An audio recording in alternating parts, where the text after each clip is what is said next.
It was a cold autumn morning in a quiet rural village. The mist still lingered over the fields as 62-year-old Thomas Hensley, a retired carpenter, took his usual walk through the woods with his loyal companion, a red-haired cat named Rusty. Rusty had followed Thomas everywhere since the day the man found him shivering in a cardboard box years ago.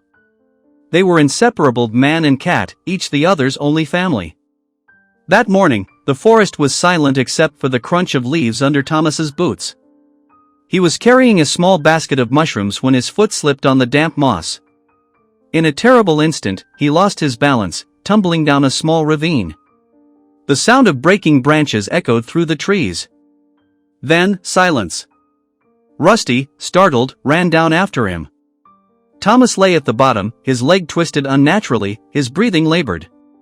His phone had flown out of his pocket and smashed against a rock.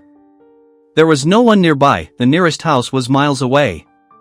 Thomas groaned, trying to move. "Rusty," he whispered, barely audible. "Go, get help." The cat's green eyes widened, his tail twitching with panic. For a moment, he didn't understand, then instinct took over.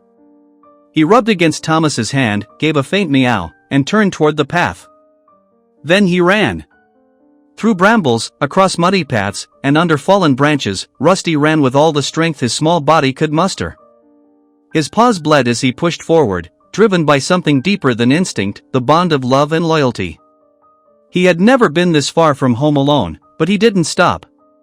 After nearly an hour, Rusty burst into the village, startling a group of children playing near the bakery. The cat meowed frantically, his fur dirty and matted, darting between people's legs. He wasn't just wandering, he was desperate. Mrs. Larkin, the baker's wife, noticed the panic in his eyes. "Rusty? Where's Thomas?" she asked aloud, though the cat couldn't answer. But Rusty darted back toward the forest, stopping every few steps to look back, as if begging her to follow. Something about his behavior chilled her. "Call the rescue team," she shouted to her husband. "I think Thomas is in trouble." Soon, a small group followed Rusty into the woods. The cat led them without hesitation, back along the muddy trails, through the trees, and straight to the ravine where Thomas lay unconscious but still breathing. The rescuers worked quickly, lifting him carefully onto a stretcher.